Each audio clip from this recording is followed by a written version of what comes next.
Keller Court Commons is really a hybrid of historicism and a modern play on that.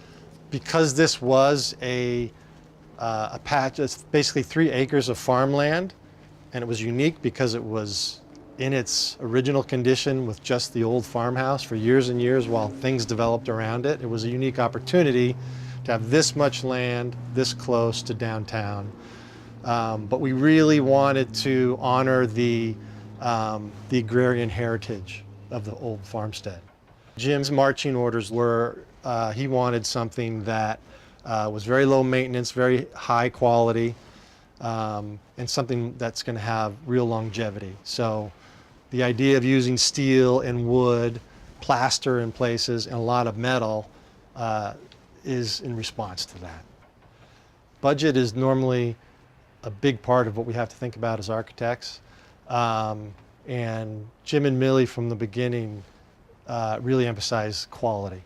And so if there were budget things to take care of, they would decide. But they wanted our first ideas to be the highest quality and the highest design that we could come up with. The views are paramount. So we knew we wanted a site plan that was both intimate, but then it had to be expansive. It was a really tough challenge in that we had to arrange windows to both capture views by ganging them together, but also ensure privacy. So we wanted to have porches that people would feel comfortable sitting on and not feel exposed, that capture the view. And the Commons building and the Commons area, we wanted that to be subordinate to that. So we hunkered that down into the ground. It's actually excavated out so that all the views go over the top. The Commons portions is where we tried to emphasize color and playfulness, and the collaboration of art and architecture, I think, was very successful.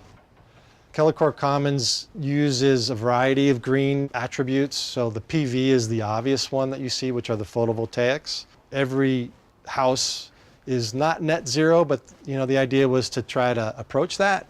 Then there are things that like material life cycle costs. Using these materials that don't need paint and a lot of caulk and are just going to weather on their own, that goes a long way into being sustainable, because it means that those things are going to last a really long time.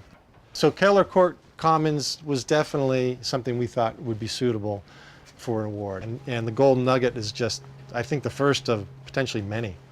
This doesn't represent a style or an era. I like to think that the architecture is timeless because it really was designed in response to the site and the history. I don't think you're going to see anything like it in Petaluma. Hopefully it's a harbinger of the potential of things to come.